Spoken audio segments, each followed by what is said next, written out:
welcome to Ravensdale Bible Academy. Today's course is Think Again Christian Fact Check, and today's lesson is on the slide. The law protects eagle eggs, but not unborn babies. Now, at first glance, when you see this, you think, well, that can't be true, right? I mean, it can't be true that the law would actually protect an unborn eagle baby, but it doesn't protect unborn human babies?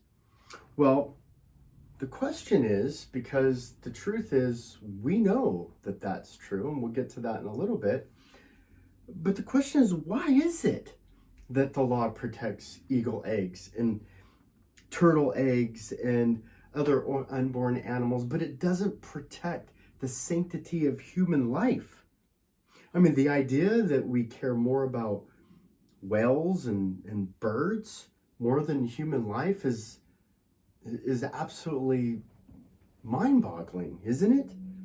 Well, the fact that we not only have these rules and laws, but the fact that we're inconsistent in our methodology for how we come to this conclusion and why and who we protect is still even more puzzling.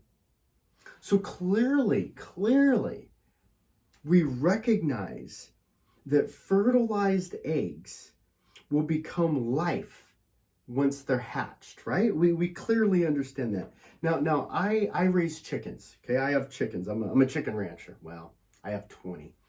And my chickens hatch eggs.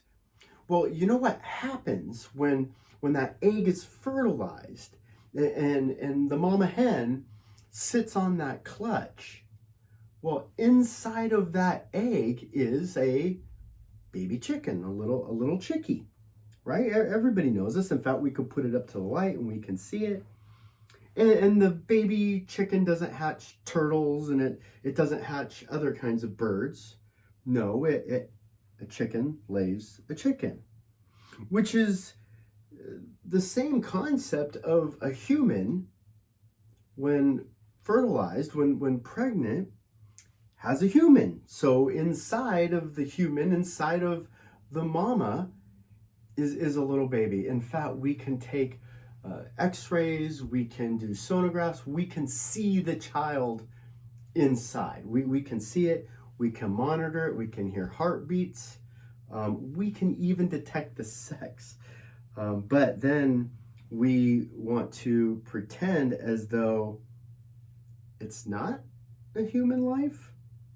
See, a human being is a human being regardless of the stage of their development.